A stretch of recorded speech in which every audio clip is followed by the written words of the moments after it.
नमस्कार दोस्तों, आपका हमारे धर्मार्थ चैनल पर स्वागत है।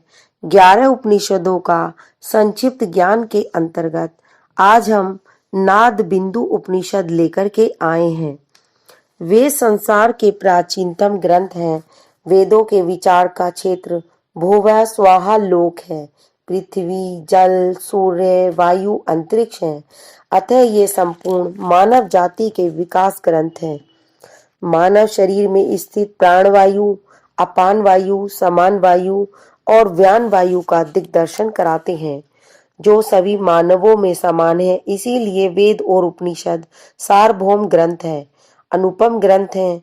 उपनिषद दर्शन ग्रंथ है और वेदों के व्याख्या ग्रंथ भी है।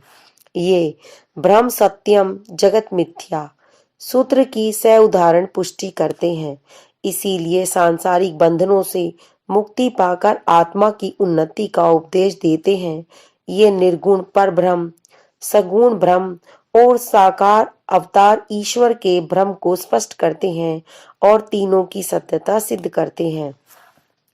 इस नाद बिंदु उपनिषद में परब्रह्म के निर्गुण, निराकार, सूक्ष्मतम नाद स्वर बिंदु स्वरूप ओम की व्याख्या की गई है।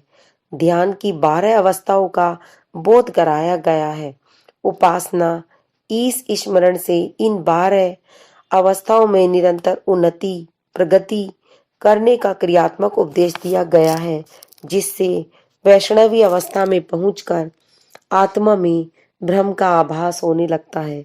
कर्मशः नाद ध्वनि सुनाई देती है, परमानंद प्राप्त होता है और अंतिम परा अवस्था में आत्मा का परमात्मा में मिलन हो जाता है, मोक्ष प्राप्ति हो जाती है।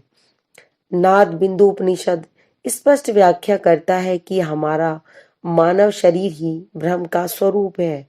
मध्य स्थान में विराजमान आत्मा ही उस पर ब्रह्म का अंश है। अतः इस आत्मा का विकास करने से आत्म प्रकाश, आत्मज्ञान प्राप्त होता है और इसी आत्म प्रकाश से आत्मा ही परब्रह्म परमात्मा का स्वरूप ग्रहण करती है। परब्रह्म के दर्शन कहीं बाहर से प्राप्त नहीं होते हैं। समस्त सांसारिक बंधनों से विरक्त होकर अंतर्मुखी होकर ध्यान करने, साकार से सूक्ष्म ओंकार स्वरूप के निरंतर स्मरण से आत्म जागृति होकर परब्रह्म स्वयं आत्मा में प्रकट होकर आत्मा परमात्मा की एकता स्थापित करते हैं, जिसका महर्षियों ने अग्नि और अंगारे की सुंदर तुलना देकर स्पष्टीकरण किया है। अग्नि का ही हिस्सा अंगारा हवा से छिटककर अग्नि से दूर जाके गिर जाता है। थोड़ी देर में अंगारे की राख एकत्रित हो जाती है और जब अंगारा अपने इस कालिक को छिटकाकर पुनः ज्वाल्यमान अंगारा बन जाता है, तो शीघ्र अग्नि लपटकर उस अंगारे को पुनः अपना ही रूप दे दीप्यमान अग्नि बना लेती है।